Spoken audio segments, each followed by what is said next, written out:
there's been lots of thoughts and confusion about what people are allowed to do if you're in Britain with regard to coming on holiday, buying a property in Tenerife, staying in Tenerife for more than 90 days. So I did a live video one Saturday morning a couple of weeks ago, and I've cut it down into the more salient points. The video lasted over an hour. So thanks to anyone who watched the whole thing. Anyway, have a look at this video, and this sort of cuts to the quick and gives you a better idea as to what's actually going on since Britain has left the EU. Let's have a look. Right, okay, so what I wanted to say was, I'm not a Hestor, I'm not an accountant, I don't work in an embassy, I don't work in the Spanish consulate or anything like that. So you really need to check what the situation is if and when you choose to come here. But I think the first thing that I really want to say is that it's not that Great Britain has been picked on just because they've left the EU. It really is that these laws were set up for all third countries. Third country means not part of Europe, not part of the EU. So it's not a case of, oh, Spain's picking on us. It's not Spain picking on anyone in the UK. It is the rules that have been set in place for any third country nationals, which now means any Briton that wants to come here.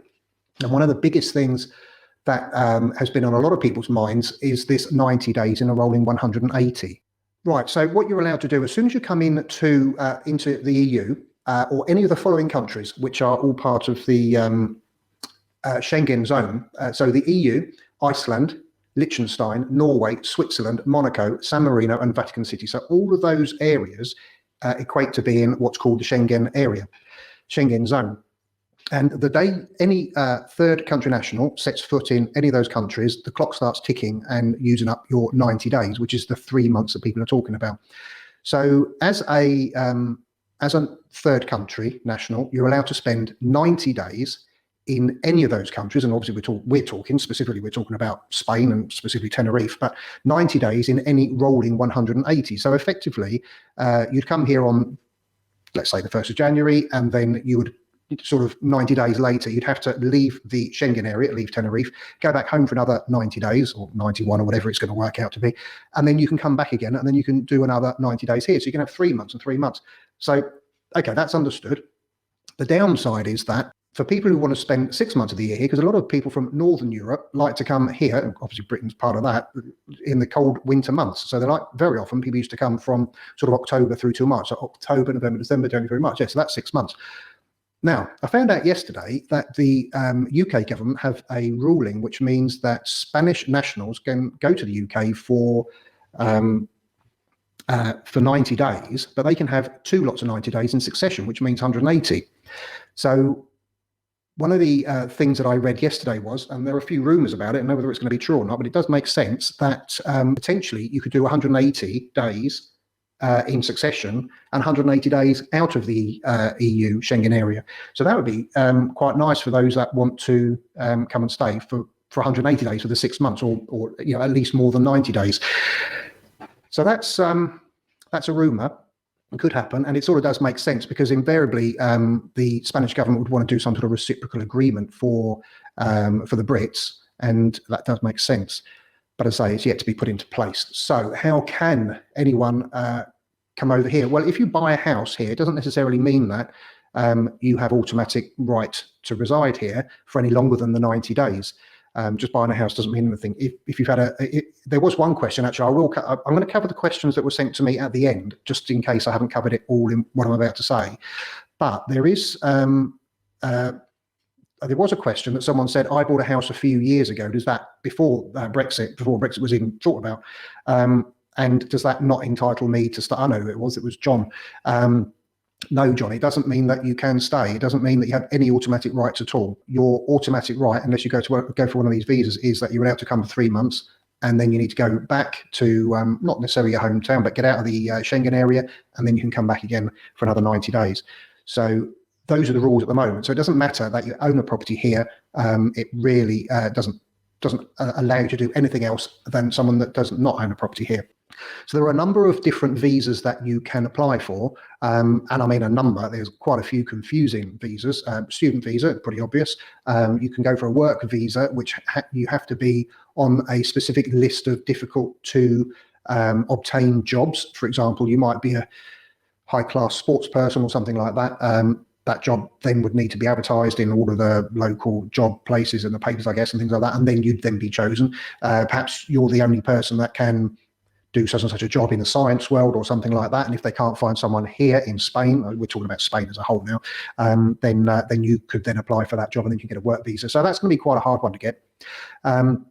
There are a number of other visas, but the two that stand out for me, for the people that are watching this video, are the non-lucrative visa, and some of you might have heard about the golden visa as well. So if we start off with a non-lucrative visa, now, as I say, I've done a whole load of research on it, and I've tried to get all the facts. And although some people have said other days, I've looked at probably 5 specific websites, government websites, Spanish websites, and if someone said something and it's then been overridden by, let's say, another 3 people in a different website, I've gone for the 3 people. So that's all I can say. But one of the major things is with the non-lucrative visa is that you're not allowed to work. You're not allowed to gain any income from Spain while living here on a non-lucrative visa. You can apply for a non-lucrative visa, which gives you 12 months to stay in Spain.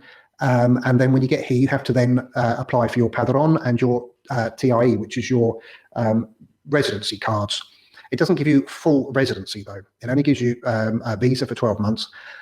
Then once that 12 months has gone by, then you can apply for another 2 years. And then you can apply after that for another 2 years. And then once you've stayed here for 5 years, adhering to the rules and regulations that I'm about to tell you now, then you could potentially become a permanent resident.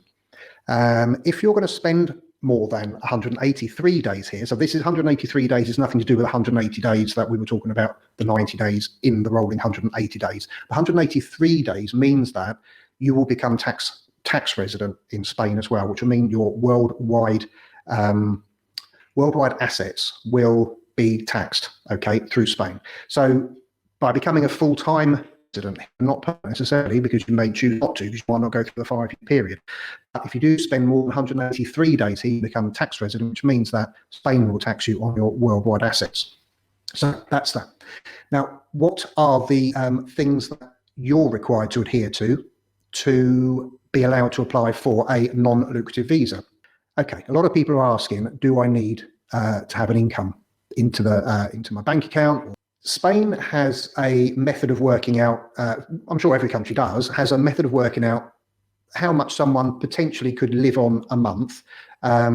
If the worst, it's sort of like the worst case scenario, I suppose it is sort of like the poverty line, I guess, something like that. So if we look up on Spain's website called IPREM, IPREM for mother.com.es, IPREM is the sort of like the base value, the starting price that they say if this person's got this amount of money, they can just about live in Spain coming in a month. That's 564 euros and 90 cents a month. So that's got nothing to do, it has something to do with it because of the base figure, but that's not what you need to be earning to say, oh great, I can get a non-lucrative visa. You actually have to have 4 times that per month as an income. So you do 4 times 564.90, and that is what was it? I didn't write it down what I said. I've written it down. I've written down the annual one anyway. Times that by 4, then times that by 12, being 12 months, and you have to have an income of 27,115.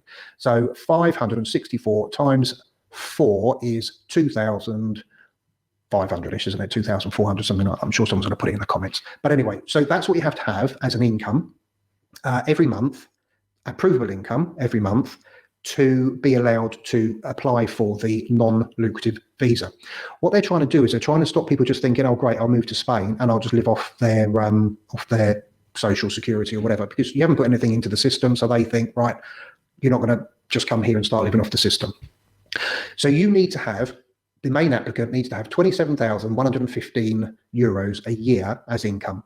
Now you need to prove that. Now if you come over and come over with a dependent, that dependent has to have 6,778 euros per year. So that's every dependent on top of the main applicant. So if the main applicant comes over and they've got 27,115, and then the second applicant then has another 6,778, which is a multiple of the 564 that I was saying earlier, the base start-off price, then that couple must come over with an income of 33,893 euros. Okay, so that's one applicant, one main applicant, and one dependent.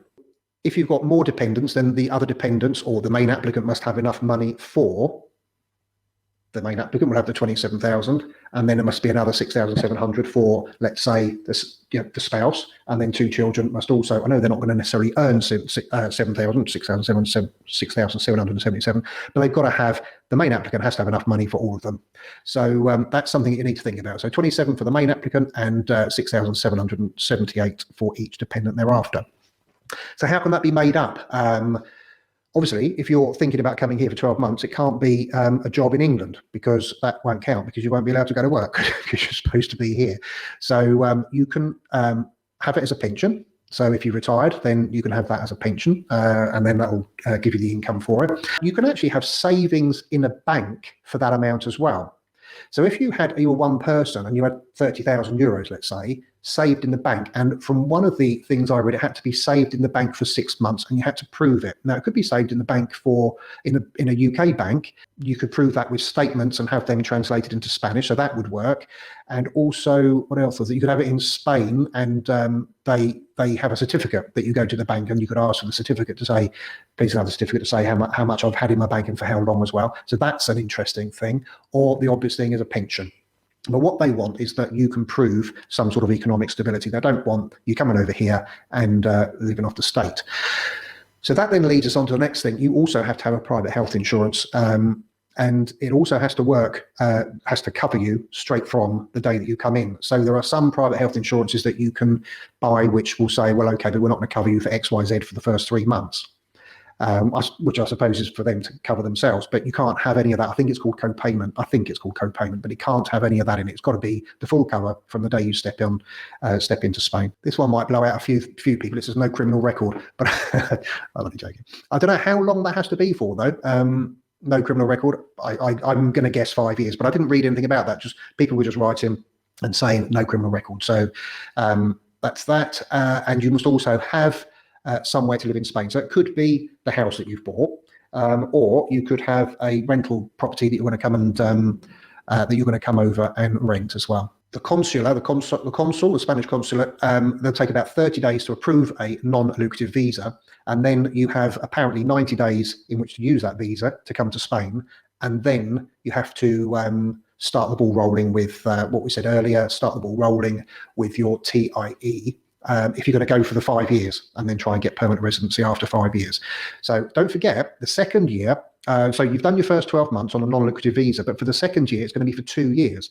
So you'll have to either prove that you've got 2 lots of whatever I just said in savings, 27,000. So for the first year, we said 27,000 for one main applicant. So for the next 2 years, you then have to have whatever 2 times 27 is, 27,000, 40, 50, 4,000 euros in a bank account if you're going to be on those savings, or still proving that you're going to be having at least 27,115 or more income via pension or whatever it is. And the same as well, again, obviously, for as many dependents as you've got in your group of people that you're inviting or having over. So that's for 2 years. And then at the end of 2 years, again, you've got to prove again that you've got that 54,000 or more, depending upon how many dependents you're going to have. So that's how that works. So that's an ideal one, lucrative visa. That's an ideal one for anyone coming over to retire. As I say, you've got the 90 days anyway. You've got 90 days to come here on holiday. So, for a lot of people, this probably isn't going to be a big deal. It's really going to be a big deal for those that really want to come and stay for the 6 months in the winter. And if that deal can be done, sort of, reciprocal agreement can be done for the people that like to spend 5 or 6 months here during the winter, that would probably sort out a lot of people. Okay, so on to the nenext visa, which I just thought would be the suitable one for the guys, all of you guys watching the video, and that's the golden visa. So the golden visa, you might have heard of it. It's a visa if someone invests 500,000 euros in property. If you invest in a property of 500,000 euros, then you can get a golden visa. You can apply for that in the UK, and it'll be a 1-year visa. But oddly, and this was said by the same person, if you apply for it in Spain, so you bought your 500,000 euro property, if you apply for it in Spain, the golden visa lasts 2 years. So pretty obvious what I'd be doing if I were in those in your shoes doing that. There is another way of getting a golden visa. You can invest 1 million euros and put it in a Spanish bank account. Or for those of you who like government bonds, you could invest 2 million euros in government bonds. It also said that you don't actually necessarily have to be a tax resident then. If you get the golden visa, you don't automatically, so one would assume you can come and go as you please. As I say, I know it's not necessarily going to be referring to everyone watching this video, but it is an option. Right, okay, a little bit of a debate here. I'm going to go with 2013 because the person that said it was financial-based person. So someone said, what if I bought a property in 2013 or 14, something like that? Does that, and it's 500,000 euros, does that then qualify me to allow me to apply for a golden visa? And the golden visa, the 500,000 property, applies to any property that you bought from 2013 onwards. So that's really nice. And the other thing is that if you bought, say, a property for 350,000 euros, you can buy another one today and top that up to 500,000, and then you can apply for a golden visa as well. So there's a bit of flexibility there for those that have got that money to be able to buy something like that. So, if you bought a 350,000 euro property back in 2014, 15, 16 or something, and you paid 350 for it, then topping it up by another 150,000 euro property brings you up to the 500,000 euro limit. So those are the two visas. The other thing I wanted to say about that as well is that you cannot get a mortgage for that 500,000. So if you had 250,000 euros cash and you bought a property for 500 using 250 as a mortgage, that doesn't count. You've only invested out of your own pocket 250,000. That's something else that you need to consider. And the other things applied as well, the criminal record and also private health insurance as well. Another thing that was said about private health insurance was that often it's much, much cheaper to get your private health insurance here in Spain than over in the UK. So that's something that you should probably think about just to reduce your costs. We have private health insurance, Anna and myself, and no pre-existing health conditions. I mean, that would probably put the price up, but I think we pay something like 50 or 60 euros each a month for our private, and I think that includes dentists as well. So it's not the end of the world again. So I think a lot of people are thinking, oh no, what we're going to do? Our plan was to retire. Well, potentially you could retire. I mean, I don't know what pensions people have. I don't know how much a government pension is or anything like that, but is 27,115 euros for one person a lot to ask from the government? I mean, some of you are probably laughing their heads off and probably go, of course it is. You only get £8,000 a year or whatever. Don't know. I really don't know. Right. Now then, David. So I'm going to go through some questions now, which people email me through the week. So now that the UK has left the EU, I believe that we're only allowed to stay for a maximum of 90 days, nearly 180-day period. Is this allowance classing the EU as one country, or could we stay in Spain, Tenerife, etc., for 90 days and move to Portugal or France? No, as I mentioned earlier, I know you sent this during the week, and thanks very much for sending your question. But as I've said there earlier, Spain, Tenerife, that's all part of the Schengen area. Right, yeah, this was John's question earlier. What's your feeling on how the Spanish government will look on people applying for residency when they have a property in Tenerife for a number of years before the UK left the EU? So this was John that I was saying that earlier. Surely they're not going to say you're not staying here as you're not in the EU. Well, as I said, property ownership means nothing at the moment. So just because you bought a property, even if it was within, well, we're talking about the golden visa, the 2013 cut-off date. But no, they're not thinking that you've got a property here. They're going to give you any favourable treatment at all, John, I'm afraid. But having a property here will obviously be part and parcel of the non-lucrative visa, which is the one where you're not allowed to actually work. Neil H. Right, so this really wasn't a question for Brexit necessarily, but he said, if I left a Tenerife property in my will, are there taxes to pay? When you die, yes, there are taxes to pay, Neil. I'm not too sure there off the top of my head, but there are certainly taxes. Nadine C, she wrote a question. I have a question, but it's not related to buying or selling, but just wondering if you knew the answer. Probably not, Nadine, but let's have a look. We have an apartment in Los Cristianos, had it for over 8 years, and it was her mum's before. I've seen a lot of figures being bandied around about how much money you need in a bank over there since Brexit.